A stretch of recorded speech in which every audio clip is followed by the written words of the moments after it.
Hi everyone, welcome back to another episode of What the Haul. I have been in these streets over the last March's 31 days. This is this month's edits of newness that you may want to seek out. Let's go.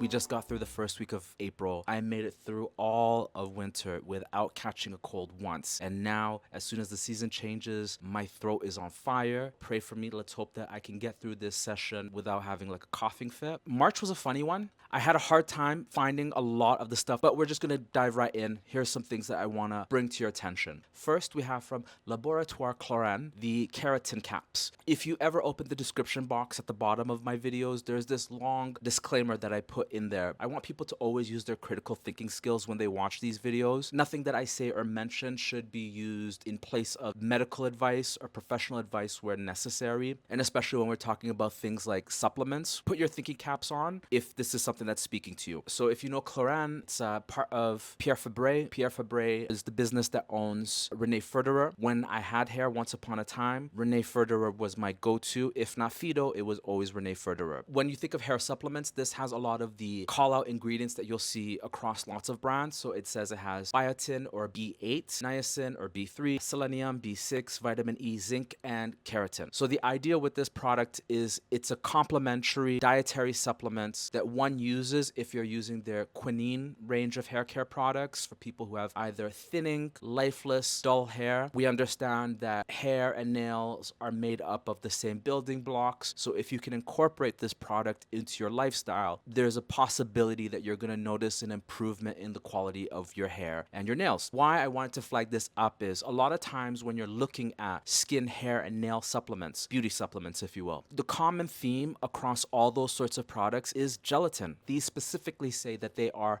fish gelatin. So for those of us who have certain religious beliefs or maybe have dietary restrictions, people who choose to be flexitarian, pescatarian, and so on. And so I thought this was very noteworthy. Another point of interest is that the product does have what we call a natural product number, which tells you that it's been scrutinized by Health Canada and they have assessed the product for safety. That's kind of a reassurance. So if you have the money to spare and maybe you're concerned about the quality of your hair and nails, this might be something worth seeking out. Next thing, and this one I had to search high and low for and I could not find it for the life of me. Again, Shiseido, they've come out with lots of really interesting, exciting things over the last, I would say the last 2 years. So they've come out with this thing which is called the Revitalessence Skin Glow Primer. It's one of these primers that has a peachy, pinky sort of color. As somebody who is devoted to, and I'm on the last leg of this, this is my Tilbury SPF 50 primer. It's got a slight salmony color and it's mica free. So there's no noticeable shimmer, but it's the sort of product you put it on, it's giving you your sun protection, it's giving you your hydration, and immediately you look like a better version of yourself. That's the same sort of idea with this product, and that's what called me to it. In the ingredients, it does mention that this is silicone free, fragrance free, and again, no mica. I love these sorts of products where they are skincare, a slight radiance, complexion booster built into them. And we know Shiseido, as a parent company, they have multiple brands in their portfolio, one of them being NARS. And NARS used to have a radiance primer, which was again salmony, pinky, and had a factor 35. This feels like the Shiseido primer is sort of a muted version of that NARS primer. And Shiseido is really doing the damn thing, and this primer I think is really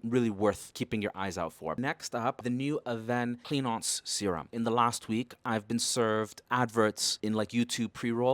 I don't see them doing adverts ever, so this was kind of interesting to me. The whole range of Cleanance products I think is some of the best anti-blemish oil control products. I've dabbled in it throughout the years. It's all moderately priced products. It's easily accessible. It's just a very strong franchise. So where the Cleanance has always been marketed as adolescent acne treatments, they had this thing called Cleanance Woman, and I think they're phasing that out because that would have been positioned as acne products for adult acne. Things to call out with this one, it's a very short ingredient list. There's only 9 ingredients. The 2 hero ingredients are lactic acid, which we know does texture, color, hydration. I did a video about serums and I talked about my love of lactic acid, and this is the key ingredient in this product. In addition to that, you have, I think it's succinic acid, and that one is antimicrobial, antibac. I didn't notice any fragrance in it, and I don't know if it was because my hands are excruciatingly dry, but when I, massaged it on, there was no stickiness. It absorbed very quickly, and it's alcohol free. I do think this is a very promising product many of us could benefit from. So lastly, this is the new Narciso Rodriguez. It's the For Him Vetiver Musk. I got a lot to say about this one. Oof. I have a deep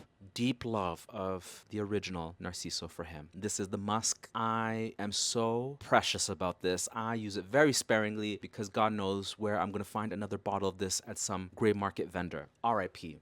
RIP. This is one of the best fragrances ever. And fun fact, this original Narciso men's collection was made in partnership with Francis Curtejean before he went into creating his own brand. This is one of those fragrances that he spearheaded. So they came out with this whole Narciso For Him Bleu collection in 2022, and it's a complete pivot away from my memories of the 07 Narciso Rodriguez. When I think vetiver, I think very deep, very bold, hyper masculine fragrances. Lalique, Encre Noir, Creed Original Vetiver.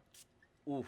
And then when I think of the fresher, lightweight vetiver scents, Hermes briefly had a Terre d'Hermes vetiver. I hate to admit it, but I really enjoyed the Tom Ford Grey vetiver. I think that's a really nice, easy, fresh, masculine scent. This from Narciso, it's very aquatic, it's very pedestrian, it's a user-friendly vetiver scent. For the young ladies who maybe are Narciso clients, because Narciso is having a moment. On TikTok last year, I think there was an iteration, they were calling it like the Parisian, the French girl fragrance. Maybe you want to buy your partner, boyfriend, husband, brother, father a fragrance, but for the people who are fragrance snobs, it's really not the one. So that's it, that's the roundup for this month. Have you purchased any of these? Do you have any thoughts about any of these? I'd like to know that. Put that in the comments down below. Thumbs up, thumbs down, however this video moved you. Thank you for listening, thank me for speaking, and I will catch you in the next one. Adios.